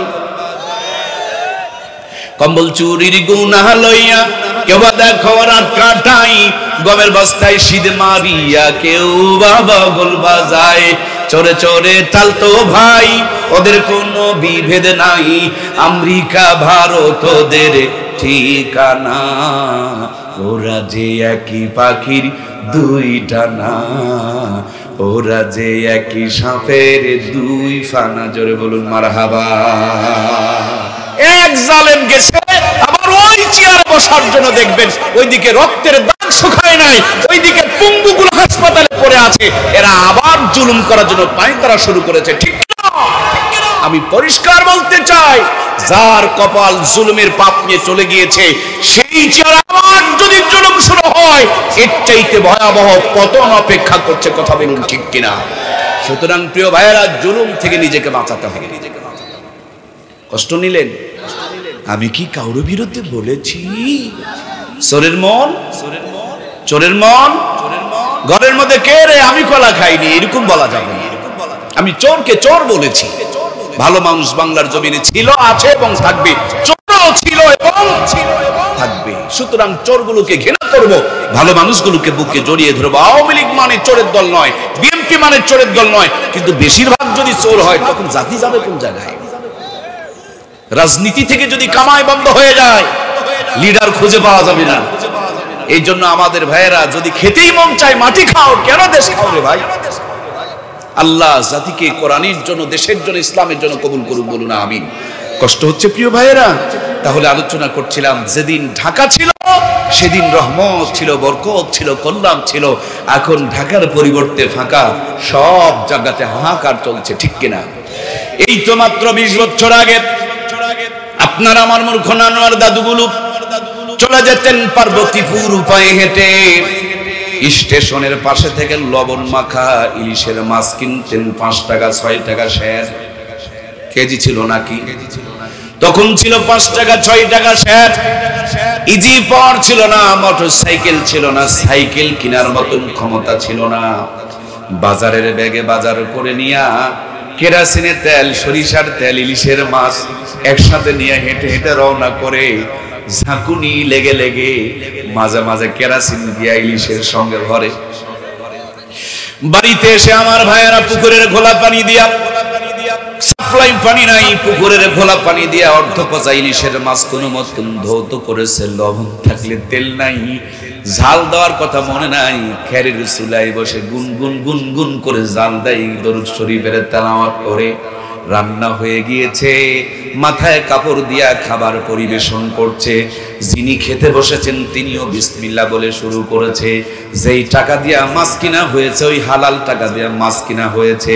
যেই বাড়িতে রান্না হচ্ছে, এটা কারো জুলুম করা বাড়ি নয়, হালাল টাকার বাড়ির মধ্যে রান্না হচ্ছে। আহারে হালালের কি বরকত! একদিন যদি ইলিশ মাছ আর পান্তা ভাত খাওয়া গেছে, কম করে হলো 3 দিন পর্যন্ত হাত থেকে সুগন্ধ বের হয়েছে। সেই নানি দাদিদের স্মৃতি চারণে পহেলা বৈশাখ উদযাপন করি আমরা। 6 টাকার কেজি ইলিশের মাছ 6000 টাকা দিয়ে সাগর থেকে আমদানি করে নিয়ে আসতেছি আমরা। নরমাল চুলা ভেঙে দিয়ে গ্যাসের চুলা ঢুকিয়েছি আমরা। সাধারণ মশলা ফেলে দিয়ে রাঁধুনি গুঁড়া মশলা ব্যবহার করছি আমরা। মূর্খ নানি দাদিদের নাতনিদেরকে এমএ পাস, ডিগ্রি পাস করিয়েছি আমরা। কত উন্নতি করেছেন, গুণে শেষ করতে পারবেন না। 6000 টাকার কেজি ইলিশের মাছ, বরফ দিয়ে প্যাকেটিং করা, পাথর ঘাটার থেকে আমদানি করা, 10 তলা বিল্ডিং এ বসে digital smart marker degree pass বউ রাঁধুনি গুঁড়া মশলা দিয়ে গ্যাসের চুলায় বসে রকমারি কায়দায় রান্না করে। খাবার সময় নাকে নিয়ে চেক করতে হয় ইলিশ না সিলভার কাপ। কথা বলুন ঠিক কিনা? আগে কি সুন্দর দিন কাটাইতাম আমরা। কি গো যুবক ভাইরা, নাই নাকি? একটু আমার সঙ্গে হেল্প করুন। আগে কি সুন্দর দিন কাটাইতাম আমরা, আগে কি সুন্দর দিন কাটাইতাম। ফজর যখন হইতো মুয়াজ্জিন আযান দিত, মধুরা জান শুনে বিছানা ছাড়িতাম আমরা, মধুরা জান শুনে ছাড়িতাম। যতই থাকুক কাম আগে নামাজ পড়িতাম, হাজার থাকুক কাম আগে নামাজ পড়িতাম। নামাজ পড়িয়া কোরআন পড়িতাম আমরা, নামাজ পড়িয়া তেলাওয়াত করিতাম। আগে কি সুন্দর দিন কাটাইতাম আমরা, আগে কি সুন্দর দিন কাটাইতাম। জোরে বলুন মারহাবা। এর একটাই মাত্র কারণ আমার প্রিয় ভাইয়েরা, ডিজিটাল হতে হতে, আধুনিক হতে হতে, স্মার্ট হতে হতে কোরআন থেকে জাতি যত দূরে সরেছে, রহমত বিদায় নিয়ে তত আযাব আর গজব চালু হয়েছে। কথা বলুন ঠিক কিনা? এই জন্য প্রিয় ভাইয়েরা আমার, শান্তি যদি পেতে হয় কোরআনের কাছে আসার দরকার আছে না নাই? সমাধান চাও যদি জীবনে মরণে, ফিরে যাও খুঁজে নাও চোখ রাখো কোরআনে। ফিরে যাও খুঁজে নাও চোখ রাখো কোরআনে, তবেই পাবে সুখ শান্তির ঠিকানা। যদি মেনে নাও তুমি মনে প্রাণে, সমাধান সমাধান পাও যদি জীবনে মরণে, ফিরে যাও খুঁজে নাও চোখ রাখো কোরআনে। জোরে বলুন মারহাবা। আমার প্রাণপ্রিয় ভাইয়েরা, এই কোরআনুল কারীম আরশে আজিমে ছিল, তার মর্যাদা বেড়ে গেল। ফেরেশতা নিয়ে আসলেন, সর্দার হয়ে গেল। পাথরের পাহাড়ে নাজিল হলো, আলোর পাহাড় হয়ে গিয়ে গেল। রমজান মাসে নাজিল হলো, 11 মাসের লিডার আর সর্দার হয়ে গেল। লাইলাতুল কদরের রাত্রে নাজিল হলো, 1000 মাসের চাইতে তার মর্যাদা বেড়ে গেল। এই বাংলার জমিনে আজ পর্যন্ত কোরআনুল কারীম যারা হৃদয়ে ধারণ করেছে, আপনি বোঝেন আর না বোঝেন, আল্লাহ তাদেরকেই সুখে রেখেছে। সুবহানাল্লাহ বলেন। কারণ কোরআন আলারা বেশি খায়, সুবহানাল্লাহ কয় না। কোরআন আলাদের চাইতে বাংলার জমিনে কেউ ভালো খায়? আপনারা খাওয়া লাগে, টাকা দেওয়া লাগে, আর আমরা খাই আবার টাকাও পাই। কোরআন আলু ভর্তা বানানোর জন্য বসেছেন, কারণ নবীর সুন্নত তো আদায় করা লাগবে। বেগম বেচারি মরিচ কাটে, কাঁচা মরিচ আর পেঁয়াজ কেটে সরিষার তেল দিয়ে চাটনি বানাই। ইমাম বেচারি ডলে ডলে ভর্তা বানাই। এক প্লেটে 2 জন খেতে বসেছে, বেগম স্বামীর মুখে আর স্বামী বেগমের মুখে তুলে দেয়। ভালোবাসার মানুষ যদি যত্ন করে মুখে কোনো খাবার তুলে দেয়, ওই আলু ভর্তার ভিতরে জান্নাতের সাপ ঢুকিয়ে দিবেন কে? ওই কপাল পোড়া, তোদের কপাল এগুলো জোটে না, তোরা এর মজা বুঝবি না। যা তোরা পার্কের মধ্যে কুকুরের মতন চুটুং চাটুং বাদাম খা।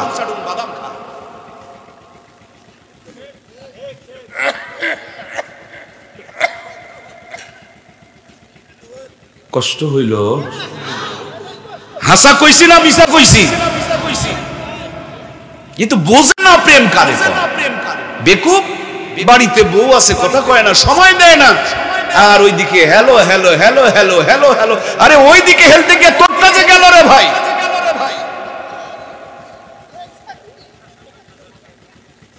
ওয়াজ বুঝেন নাই?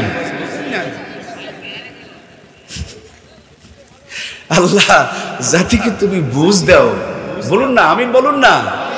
আহা, কি নবী আল্লাহ দিয়েছে গো। গোটা দুনিয়া তার বিরুদ্ধে, কিন্তু বাড়িতে এসে বেগমদের সাথে আনন্দ করতে বলেন নাই। চাঁদনি রাত, সামনে সাদা নিশানা দিয়া 2 জন দৌড় মারছে। নবীজি আমার পিছনে পড়ে গিয়েছেন, আম্মা জান সামনে চলেছেন। কয়েকদিন পর আবার 2 জন দৌড় দিয়েছেন। এই দিন নবী সামনে, আম্মা জান আয়েশা পিছনে। মাদ্রাসার নাম হুমায়রা সিদ্দিকা। হুমায়রা হচ্ছে হযরত আয়েশা সিদ্দিকার নাম। নবীজি মহব্বত করে ডাকতেন। আমরা আমাদের বিয়ের আগ পর্যন্ত বাবু বাবু বলি, আর বিয়ের পর নামটাও বলবার চাই না। শোনেন, বইয়ের সুন্দর একটা নাম রাখবেন, পাখি, ময়না, টিয়া, এগুলো নাম রাখবেন, ভালোবাসার নাম রাখবেন। নবীজি হযরত আয়েশা সিদ্দিকার একটা ভালোবাসার নাম রেখেছিলেন, এই নামটুকু হচ্ছে হুমায়রা। প্রিয় ভাইয়ের আমার, শরমে মুখটা লাল হয়ে গিয়েছে। আল্লাহর হাবিব বুকে টেনে নিয়ে থুতুনি নিচে হালকা করে চুমু দিয়ে বুকের মধ্যে চেপে ধরে ডাকতে বলে, হুমায়রা, কেন শরমে তুমি লাল হয়ে গিয়েছো? অনেকদিন আগে তুমি একবার ফার্স্ট হয়েছিলে, আজকে আমি ওইটারে শোধ করে দিলাম। দেখবেন মায়েরা যদি সমান হতে পারে, দেখবেন বহু খুশি হয়ে যায়। এমন একটা হাসি দিয়েছে, আসমানের পূর্ণিমার চাঁদ যেন অম্লান হয়ে গেছে। আমরা যখন বাড়িতে ঢুকি মনে হয় জান্নাত ঢুকতেছে, মনে হয় কার জান কবজ করে। কথা বলছেন না কেন? সিহারা মিহারা দেখে ভয়ে কেউ সামনে আসে না। জাল্লাদ হবেন না, মহাপ্রেমিক হয়ে ঘরে ঢুকুন। ঘরের মধ্যে ঘর কি আল্লাহ পার্ক বানিয়ে দিবে। সুবহানাল্লাহ বলেন। আবার কিছু কিছু মা বোন আছে, দেখবেন কুকুরের বাচ্চা হওয়ার পর মহিলা কুকুর যেগুলোকে খেকি কুত্তা বলে, কি গো, এদের গলার আওয়াজটা বড় কর্কশ, খাউ খাউ খাউ খাউ করে ধরে। দেখবেন কিছু মা বোন আছে এমন কায়দায় স্বামীর উপরে আক্রমণ করে। কথা বলছেন না কেন? স্বামী যদি 1 কথা বলে, উনি 3 কথা বলে। কথা বলছেন না কেন? তার মানে ভাতারের উপরে ভাতারগিরি করে। ইনি ওয়াজ বুঝেনি রে, বাংলা কথা বোঝা যাচ্ছে না। একেবারে টাটকা কথা। কষ্ট নিলেন? যারা যারা উঠে যাচ্ছে ওরা চিন্তা করতেছে এই ওয়াজ চলতেছে, বাড়ির যায় যদি বউ ঝাড়া ধরে। এগুলো বইয়ের ভারোয়া। আল্লাহ তাআলা আমাদেরকে হেদায়েত দান করে, বলুন আমিন। শুনুন প্রিয় মায়েরা, ভাতারের উপরে যারা ভাতারগিরি করে, এদের ভাতার বেশি দিন টিকে না। কথা বলছেন না কেন? এদের স্বামী কি বেশি দিন টিকে? এদের বাড়িতে সব থাকলেও কোনোদিন শান্তি থাকে না। যেই বাড়িতে মহিলার আওয়াজ স্বামীর উপরে হয় সেই বাড়িতে কোনোদিন রহমত থাকে। সুতরাং প্রিয় মায়েরা, স্বামীকে গোলাম বানাবেন না, তাহলে গোলামের বউ বাদী হয়, সে কোনো রানী হতে পারে না। স্বামীরে রাজা বানাও, রানীর মতন জীবন যাপন করার সুযোগ পেয়ে যাবা, ঠিক কিনা? আমার প্রিয় ভাইয়ারা, এগুলো কিন্তু ওয়াজ না, এর নাম ওয়াশ। নো ওয়াজ, ভিতরে জমে থাকা ভাইরাস গুলো হচ্ছে ওয়াশ। আমার প্রাণ প্রিয় ভাইয়ারা, একটু গান লাগান, জীবন চেঞ্জ হয়ে যাবে। এই কথাগুলো যদি আমল করতে পারেন জীবন পরিবর্তন হয়ে যাবে। এত দামি দামি কথা আল্লাহ তাআলাই বলাই আমরা বলতে পারি না। দরদের ভাইয়েরা, প্রত্যেকটা পরিবার অশান্তির আগুন দাউ দাউ করে জ্বলছে। তার একটাই মাত্র কারণ, স্বামী বিবিকে সময় দেয় না, সম্মান দেয় না। তেমনি ভাবে বিবিও স্বামীকে সম্মান দিতে চায়।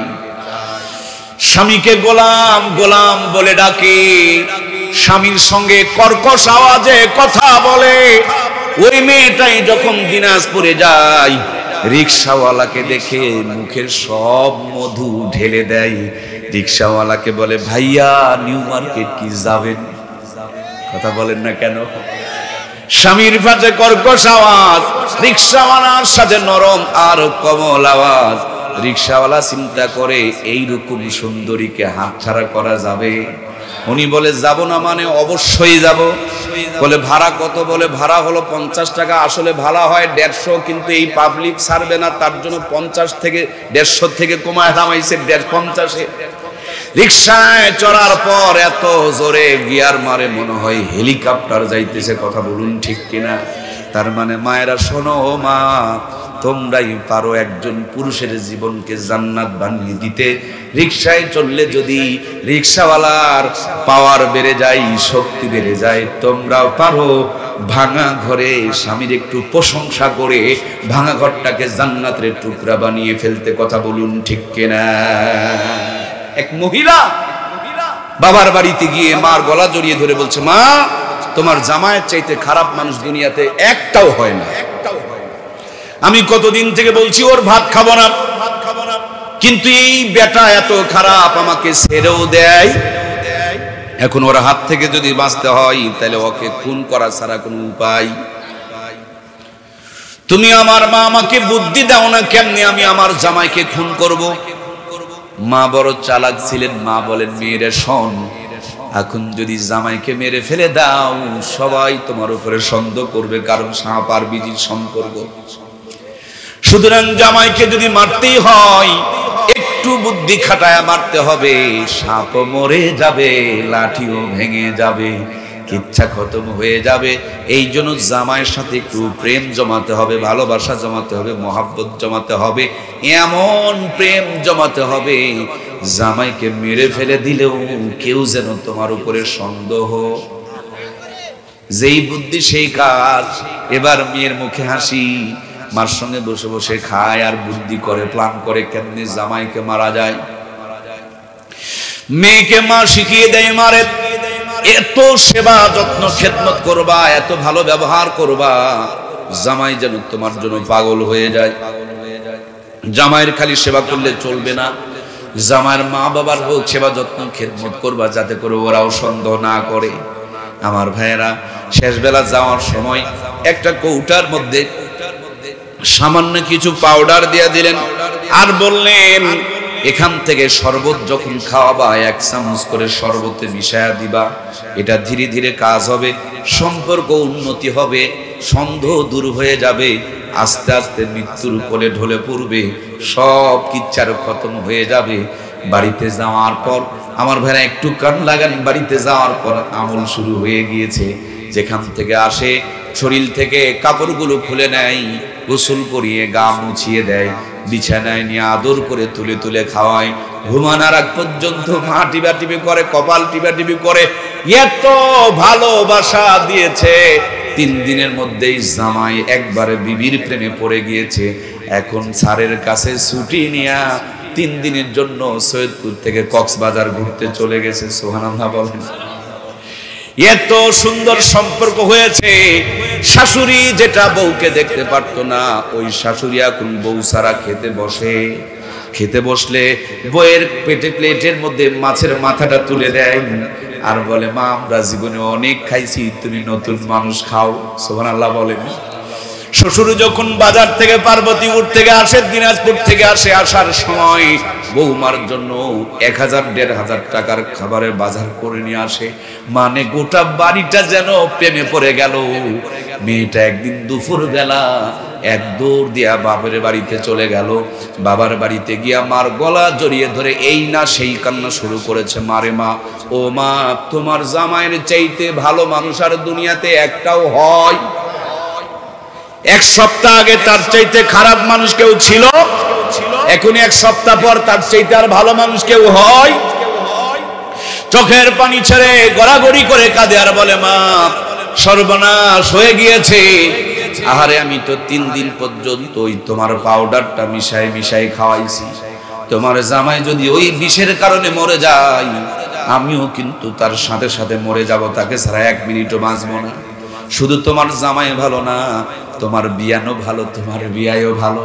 ওরা মাছের মাথাটা আমার প্লেটে তুলে দেয়, আর আমার শ্বশুর আব্বা আমাকে 2000-3000 টাকার পর্যন্ত বাজার করে করে দেয়। প্রত্যেকদিন বাজার থেকে আসলে আমার সঙ্গে আমার জন্য অনেক কিছু নিয়ে আসে। এবার মেয়েটার কপালে চুমু দিয়া বলে, মা জামাই বিয়াই বিয়ান কেউ ভালো না, ভালো আর খারাপ হলে তুমি। এই 1 সপ্তাহ আগে তুমি শয়তানের রানী ছিলা, ওই জন্য ওই পরিবারটা জাহান্নামের টুকরা ছিল। 1 সপ্তাহে তুমি একটু চেষ্টা করেছো সবার মন জয় করার জন্য, এই জন্য পুরা পরিবারটা তোমার ফেভারে চলে এসেছে। মায়েরা যারা পর্দার আড়ালে বসে আছেন, বুকে হাত দিয়া নিজেকে জিজ্ঞেস করেন, শাশুড়ি শ্বশুর বউ কেউ ভালো মন্দ না, ভালো আর মন্দ হলেন আপনি। আপনি ইচ্ছে করলে একটা বাড়িকে জান্নাতের টুকরা বানাতে পারেন, আবার জাহান্নামের নরক বানিয়ে ফেলতে পারেন। কথা বলুন ঠিক কিনা? এই জন্য মেয়েদের খুবই বড় ইসলাম মর্যাদা দিয়েছেন। আমরা পুরুষ জাতি, আমাদের পায়ের নিচে জুতা, স্যান্ডেল আর মাটি, আর মায়ের পায়ের নিচে সন্তানের জন্য বেহেশত তৈরি করে রেখেছেন কে? কোন পায়ের নিচে? যেই পায়ের পায়জামা ফাটা থাকে। কথা বলুন, কথা বলতে হবে। ফাটা থাকে, ডিভাইডওয়ালা পায়জামার নিচে কখনো জান্নাত বিরাজ করে না। ওই পায়ের নিচেই জান্নাত থাকে। যেই পা ঢাকা থাকে, যেই পায়ে নুপুর লাগানো থাকে না, যেই পা খটর খটর করে 3 তালা জুতা পরে মানুষের চোখে ভেলকি লাগায় না, সেই পায়ের নিচে জান্নাত থাকে। আর যেই পা গুলো পরপুরুষকে নিজের দিকে আকৃষ্ট করে, আল্লাহর নবী বলেন, দায়ুসু লা ইয়াদখুলুল জান্নাহ, দায়ুস কোনদিন জান্নাতের মধ্যে যাবে না। আমার আল্লাহ তাআলা ঘোষণা করে বলেন, ওয়া কারানা ফি বুয়ুতিকুন্না ওয়ালা তাবাররাজনা তাবাররুজাল জাহিলিয়াতিল উলা। বন্ধুরা আমার, কিছুদিন আগে জয়পুরহাটে আসরের নামাজ পড়ে এক মসজিদ থেকে বাড়াইছি, তাকিয়ে দেখি একটা কদুর জাংলা অনেকগুলো হাজারি কদু ধরে ধরে নিচে ঝুলতেছে। হঠাৎ তাকিয়ে দেখি ওই কদুর মধ্যেই দেখি ঝাঁটা এবং জুতা। কি ঝাঁটা এবং উপরে তাকায়া দেখি একটা কালো পাতিল, চুন দিয়া মাথা মুঠা দাগা। মোবাইলে ছবি তুলে নিলাম। আমার সঙ্গে একজন ছোট ভাই ছিল, তারে জিজ্ঞেস করলাম, তোমরা তো স্মার্ট জামানায় বসবাস করো, আমাদের জামানা ছিল ডিজিটাল, আর তোমরা আপডেট জামানায় আসছো, মানে তোমরা স্মার্ট জামানায়। সুতরাং আমাদের চাইতে তোমরা তো ভালো বোঝো। হাবিব রে, এই গাছের মধ্যে ঝাঁটা, জুতা আর কদুর সাথে সম্পর্ক কি? ছোট ভাইটা আমাকে যেটুকু বুঝিয়ে বলেছিলেন, ভাইয়া সব মানুষের নজর ভালো নয়, কিছু কিছু মানুষের নজর খারাপ। সরাসরি যদি বদ নজরটা ওই কদুর উপরে পড়ে, তাহলে নাকি কদু পচে যায়, খসে যায়, নষ্ট হয়ে যায়, কদুর জলাগুলো, ডগাগুলো নষ্ট হয়ে যায়। তার জন্য কদুকে বদ নজর থেকে বাঁচানোর জন্য উপরে পাতিল, নিচে ঝাঁটার জুতা ঝুলায় রাখছে। ঠিক কিনা? এই তো আপনাদের ফুলবাড়ি দিনাজপুর মাহফিল করতে যাব, তাকিয়ে দেখি এক কাঁঠাল গাছের মধ্যে গরুর মাথার যে হাড় আছে এই হাড়টা ঝুলাই দিয়ে এইরকম ভাবে ঝুলাই দিয়ে রাখছে। এক মুরব্বীকে জিজ্ঞেস করলাম, এর শানে নজুল কি? কাঁঠাল গাছের মাথায় কেন গরুর মাথার হাড়? মুরব্বী বললেন, রাস্তার পাশে কাঁঠাল গাছ, না জানি কেউ বদনজর লাগাইছে অথবা বান মেরেছে, কাঁঠাল খালি ধরে আর পরে, ধরে আর পরে, ধরে আর পরে। এই কাঁঠালের গাছে যে গরুর মাথার হাড় দেওয়া হয়েছে, এখন যদি বদনজর লাগাতে চায় আর আগে যদি ওই গরুর মাথার ঝাঁটা জুতার হাড়ের মধ্যে নজর পড়ে যায়, তাইলে নাকি আর বদনজর খাটবে? আমার ভাইয়েরা, আপনাদের এই দিনাজপুরের নবাবগঞ্জ থানার মাহফিলে যাব, হঠাৎ তাকিয়ে দেখি একটা ইজি পাওয়ারের নিচে স্যান্ডেল ঝুলতেছে। স্যান্ডেল ড্রাইভারকে বললাম, গাড়িটা একটু স্লো করেন। আমি নিজের হাতে মোবাইলের সামনে বসেছিলাম, একটা ছবি তুললাম, আপনারা ইচ্ছা করলে আমি দেখাইতে পারবো। আমি ড্রাইভারকে জিজ্ঞেস করেছিলাম কারণ কি। উনি বলেছিলেন গাড়িটা মনে হয় বেশি বেশি অ্যাক্সিডেন্ট করে, তার জন্য অ্যাক্সিডেন্ট থেকে বদনজর থেকে বাঁচানোর জন্য এই ফন্দি করেছে। আমাদের নওগাঁ জেলা মাতাজি হাট নামক একটা বিখ্যাত হাট আছে, সেখানে তাকিয়ে দেখি তরমুজের জমিতে বুশ বানায়া, পাছায় বাঁশ দিয়া, মাথায় পাতিল দিয়া, গলার মধ্যে জুতার মালা ঝুলাইয়া রাখছে। আমি চিন্তায় পড়ে গেলাম, হায় রে, মানুষ বুশকে এত ঘৃণা করে, তরমুজের জমিতেও বাঁশ দিয়া রাখছে।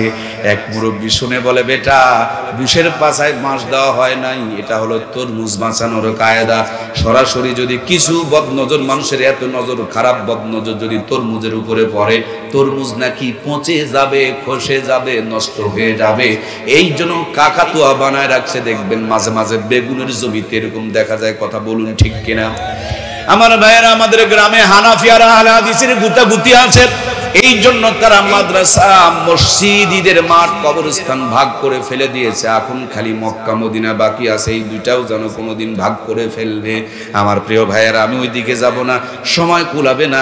নতুন যেই মসজিদখানা তারা বানিয়েছে, এই মসজিদের সামনে একটা গরুর গড়া, কয়েকটা গরু বাঁধা আছে। তাকিয়ে দেখি এক গাভীর গলায় জুতার মালা। টেনশনে পড়ে গেলাম, আবার কোন জ্বালা, গরুর গলায় কেন জুতার মালা? আমি দাঁড়িয়ে দাঁড়িয়ে ভাবছিলাম আর এর কারণ খোঁজার চেষ্টা করছিলাম, কিছুই যখন বুঝলাম না। এক মুরব্বী বলছেন, দাঁড়িয়ে আছো কেন? আমি বললাম, এই যে দেখেন গরুর গলায় জুতার মালা, তার কারণটা কি, এটাই আমি সন্ধান করতেছি। উনি বললেন, তুমি কি কিছু বুঝেছো? আমি বললাম, মোটেও কিছু বুঝি নাই। তিনি আমাকে বললেন, গাভীর ওলানের দিকে একটু তাকায়া দেখো।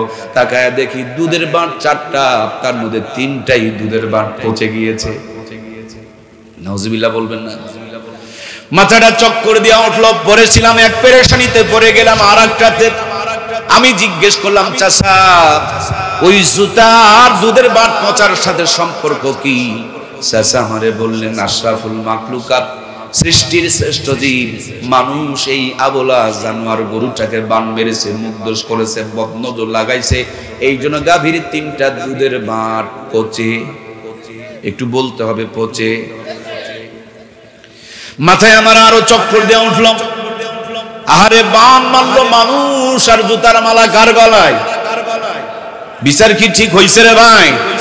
ঢাকা জাহাঙ্গীরনগর বিশ্ববিদ্যালয়ে 100 মেয়েকে ধর্ষণ করে মানিক নামে সোনার ছেলে মিষ্টি খায়, আর কোরআনের পাখি জেল খাটতে খাটতে তাকে মেরে ফেলে দেওয়া হয়। ঠিক কিনা? ধর্ষণ করে কার আর জেল খাটে কারা? আমি বললাম, চাচা, এই বিচার তো ঠিক হয় নাই। এদেশে দেখবেন গরু মার্কা কিছু মানুষ আছে, এরা আবার বলে হুজুররা দেশ খাইল। কয় না, কয় না? আরে ক্ষমতায় গেল না, ওরাই যদি দেশ খেলো তো তোমরা কি গু খাইলা রে ভাই? এই দেখেন, ওদের যারা বন্ধু বান্ধব আছে এদের মুখ আবার কচু হয়েছে। কোনদিন ক্ষমতায় গেল না, হুজুররা দেশ খেলো, তোমরা কি পায়খানা খাইলা? পায়খানা কি ছাড়ছে নাকি? ওরা রড খাইছে, টিন খাইছে, খোয়া খাইছে, ইট খাইছে, বালু খাইছে। সরকারি যদি টয়লেট আর বাথরুম, পায়খানার বরাদ্দ পাইছে, এটার মনে হয় ছাড় দিছে। কথা বলছেন না কেন? পায়খানা কি ছাড় দিয়েছে? এই জন্য ভুঁড়ি বিশাল বড়, কিন্তু শরীরের মধ্যে কোনো শক্তি। খাই খাই খাই খাই খাই খাই করে, কিন্তু ভালো করে খবর নিয়ে দেখেন 2টা রুটি তাও পেটে ঢুকানোর জায়গা। যদিও খায়, ভুটুর ভাটো শুরু হয়ে যায়। বিশাল বিল্ডিং আছে, মগর ঘুম। কথা বলেন না কেন? আর ইমামের কিচ্ছু নাই, প্রত্যেক দিন 3 বাড়িতে 3 বেলা খায়। আহারে কোন কথা বলবো আর কোন কথা ছাড়বো। আমার ভাইরা, আমি জানি দিনাজপুরের মানুষেরা আলেমদেরকে বড় ভালোবাসে। যদি আপনাদের যশায়ের হাটের দিন হয়, সকাল বেলা বিবি ঘুম থেকে জাগ্রত করে হাতের মধ্যে ব্যাগ ধরায় দিয়ে হাতের পকেটে টাকা ঢুকায় দেয়, বলবে জলদি করে বাজারে যাও। আগে ভাগে বাজারে না গেলে ভালো গরুর গোশত পাওয়া যাবে না। খালি গরুর গোশত নয়, মুরগি পেলে একটু নিও, আর দেশি যদি মাছ হয় আরো ভালো। এই করে বাজারে লিখেছেন উনি 25 আইটেম। বাজার করতে করতে টাকা শেষ হয়ে গিয়েছে, বন্ধুর কাছে টাকা ধার করে নিয়েছে, তারপরে হুজুরের খাবার বলে কথা। ভাবি লিখেছেন 25টা, উনি বাজার করেছেন 35টা।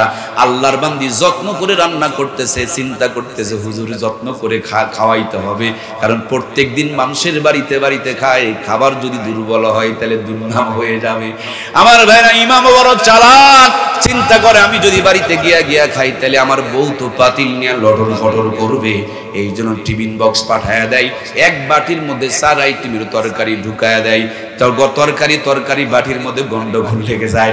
এবার দিনাজপুরে গিয়া বড় টিফিন বক্স সন্ধান করতেছে, বড় বড় টিফিন বক্স। বলে দোকানদার ভাই, বড় কি কোনো টিফিন বক্স পাওয়া যায়?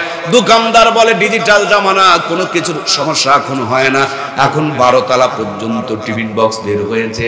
ইমাম বলেন আমাকে 12 তালাটাই দিতে পারেন, আমার মুসল্লিরা বড় ভালো।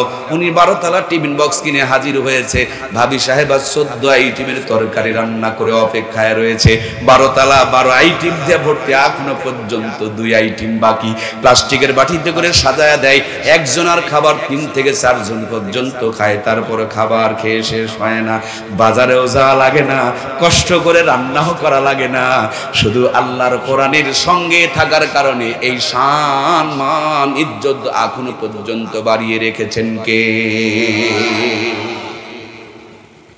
কোরআনওয়ালারাই সেরা, কোরআনওয়ালারাই দামি, কোরআনওয়ালারাই সবচেয়ে সুখী। মামুনুল হকের নাম শুনেছেন আপনারা? ওরা ইজ্জত কেড়ে নিতে চেয়েছিল, ইজ্জত কমেছে না বেড়েছে? আমার পার্বতী ভাইপুরের ভাইয়েরা, আপনাদের পার্বতীপুরের সবচেয়ে ভালো হোস্টেলের নাম মনে হয় শাহ হোটেল। কি গো, শাহ হোটেলে যদি ঢুকে মামুনুল হক, আর যদি দোকানদার চিনতে পারে এটা আল্লামা মামুনুল হক, চা খাওয়ার পর তো বিল দিতে পারবে। দয়া করে কথা বলেন, পারবে? যদি যেতে চাই, দেখবেন খালি হাতে যাওয়ার ক্ষমতা নাই। হুজুরের হাতের মধ্যে, হুজুরের খাদেমের হাতের মধ্যে আরো 5 কেজি ঢুকায়া দিবে। পাশেই 2 পাশে পানির দোকান আছে না নাই? যদি পান খেতে চাই, পানালা যদি চিনতে পারে এটা মামুনুল হক অথবা মিজানুর রহমান আজহারি, তাহলে পানালাও তো টাকা নেবে। কথা বলছেন না কেন? নিবে। আবার পানালার পরে বা রিক্সায় অথবা ভ্যানে চড়েছে, যে হেলিকপ্টারে বিমানে তো ভালোই ঘুরি, একটু রিক্সায় চড়ি। এবার রিক্সায় চড়েছে, রিক্সাওয়ালা চিন্তা পেরেছে এটা আল্লামা মামুনুল হক। বলুন তো ভাইয়ের আমার, রিক্সাওয়ালা তো টাকা নেবে? রিক্সাওয়ালাও টাকা নিবে না। এই দুনিয়াতে রাজা বাদশার ক্ষমতা মাত্র কয়েকদিন, ক্ষমতা যতদিন থাকে ততদিন পর্যন্ত সেলুট ঠোকে। যেদিন ক্ষমতা থাকে না সেদিন ঝাঁটা পিটা কপালে জোটে। কথা বলুন ঠিক কিনা?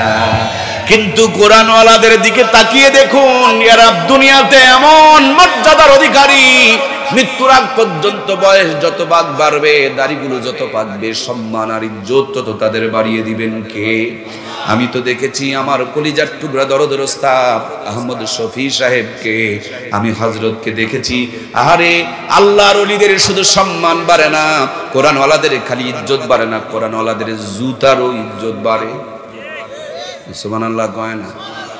বড় বড় মাদ্রাসায় গিয়া দেখবেন আল্লাহর ওলিদের জুতা সোজা করা থাকে। সুবহানাল্লাহ বলেন। আর সোজা করে পায়ে দিতে হয় না, সোজা করা থাকে।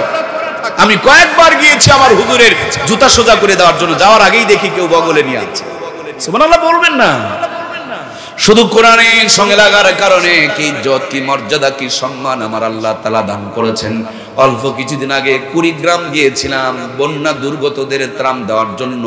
ফিরার সময় ধরলা নদীর ব্রিজে চড়ব, একজন বললেন এখানে ঘুঘু মুন্সির কবর আছে। চিন্তা করলাম একটু জিয়ারত করে আসি। মাদ্রাসার মাঠে ফুল গাছের নিচে আল্লাহর ওলি ঘুমিয়ে আছে। কবরের কিনারে দাঁড়ালাম, চোখটা বন্ধ করে বড় বড় নিঃশ্বাস নিচ্ছিলাম। মনে হচ্ছে জান্নাত থেকে সুঘ্রাণ বের হয়ে আসতেছে। সুন্দর একটা ফুল গাছ, সুন্দর শীতল জায়গা, পশ্চিম পূর্ব পাশে দাঁড়ালাম, কবরটাকে সামনে নিয়ে চোখ বন্ধ করে বড় বড় নিঃশ্বাস নিচ্ছিলাম। মনে হচ্ছে ভিতরে একটা প্রশান্তি পাচ্ছিলাম, ভিতরে সব কষ্টগুলো যেন দূর হয়ে যাচ্ছে। কবরটা জিয়ারত করে ব্রিজের কিনারে এসে চার দোকানে বসলাম, সন্ধান করছিলাম মনে মনে কোন একজন মুরব্বী পেলে তার সাথে গল্প করব। সামনে একজন মুরব্বী জুটে গেল, জিজ্ঞেস করলাম, ঘুঘু মুন্সির একটু ঘটনা আমাকে বলুন। আমরা তো বই পুস্তকে পড়েছি, পেপার পত্রিকায় পেয়েছি, আপনার মুখ থেকে একটু সরাসরি শুনবো। তিনি আমাকে ওই ব্রিজ থেকে দক্ষিণ পাশে একটা জায়গা দেখিয়ে দিলেন, সেখানে থই থই পানি পড়ছে। উনি বলছেন ওই গ্রামে এই ঘুঘু মুন্সির বাড়ি ছিল। মূলত তার নাম ছিল মাওলানা বশির উদ্দিন। তিনি যখন কোরআনুল কারীম তেলাওয়াত করতেন, মাথাটা নাড়াচাড়া করতেন, তার জন্য বন্ধুরা তাকে ঘুঘু মুন্সি বলে ডাকতেন। মাওলানা বশির উদ্দিন ওরফে ঘুঘু মুন্সি যখন মারা গেল, ওই গ্রামের কবরস্থানে তার কবর দেওয়া হলো।